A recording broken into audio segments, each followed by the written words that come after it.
anak-anak yang berada di seluruh wilayah Indonesia.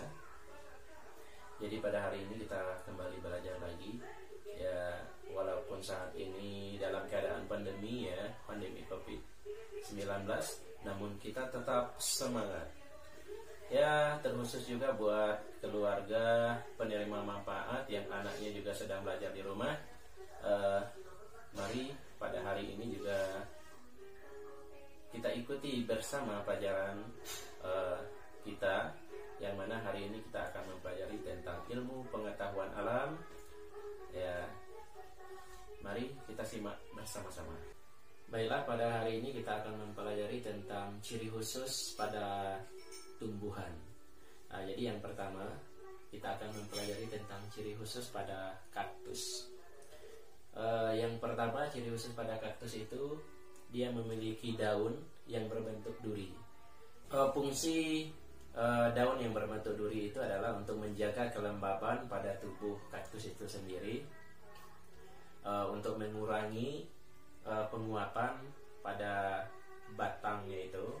Kemudian semisal di pagi hari, maka embun-embun akan menempel pada duri-duri tersebut, itu juga akan membuat kelembaban pada tubuhnya itu terjaga. Kemudian ciri-ciri yang kedua, kaktus memiliki batang yang berlapiskan lilin. Itu juga untuk mengurangi penguapan pada tubuh kaktus itu sendiri, sehingga dia itu bisa bertahan pada daerah yang tergolong panas, misalnya di padang pasir.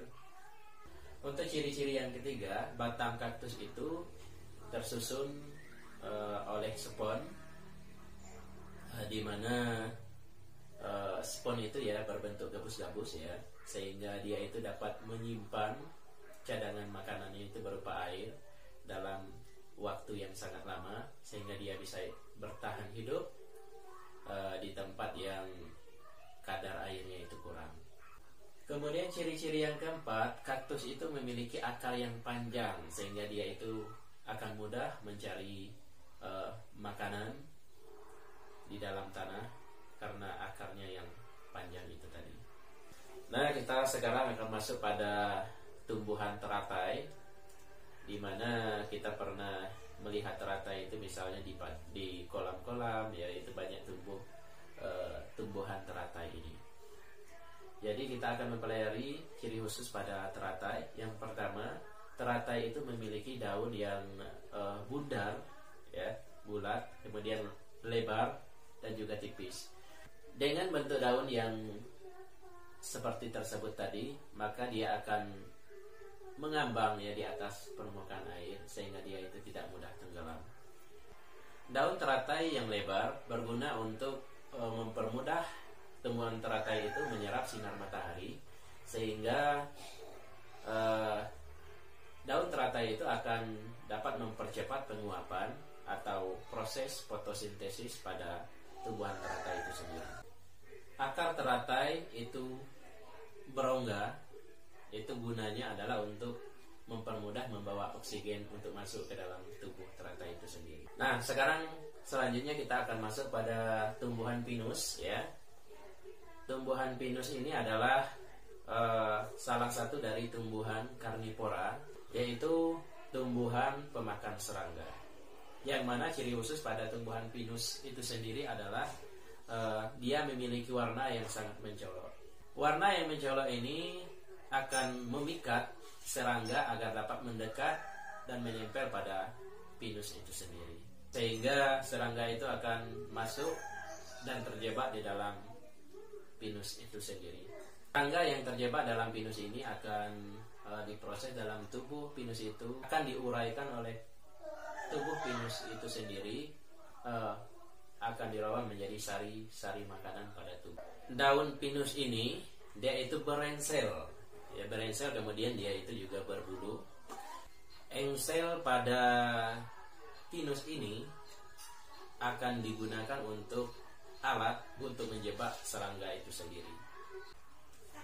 Jadi pada engsel-engsel pada pinus ini dia itu akan bisa menutup ketika serangga sudah masuk ke dalamnya, dan serangga itu akan terjebak di situ. Apabila serangga itu sudah lengket dan menyentuh pada bulu-bulu pinus itu, maka pinus akan secara refleks untuk menutup daunnya, dan di saat itulah serangga terjebak, dan itu adalah nanti akan digunakan untuk menjadi sari-sari makanan pada tubuh pinus itu sendiri. Untuk pembelajaran kita hari ini, kita ucapkan terima kasih kepada siapapun yang telah mengikuti pembelajaran kita hari ini. Nah, sekarang kita coba untuk latihan ya. Soal yang pertama, sebutkan ciri khusus pada kaktus. Kemudian yang kedua, apa fungsi rongga pada akar teratai? Nah, kemudian soal yang ketiga, apa yang dimaksud dengan karnivora? Nah, yang mana tadi kan kita sudah menjelaskan bahwa tumbuhan pinus merupakan tumbuhan karnivora. Jadi apa yang dimaksud dengan karnivora? Silakan kalian tulis di buku latihan kalian. Jika masih ragu dengan jawabannya, silakan kalian putar kembali videonya dari awal supaya kalian lebih paham dan bisa untuk mengerjakan soal latihan ini. Selamat bekerja. Semoga sukses. Amin ya rabbal alamin.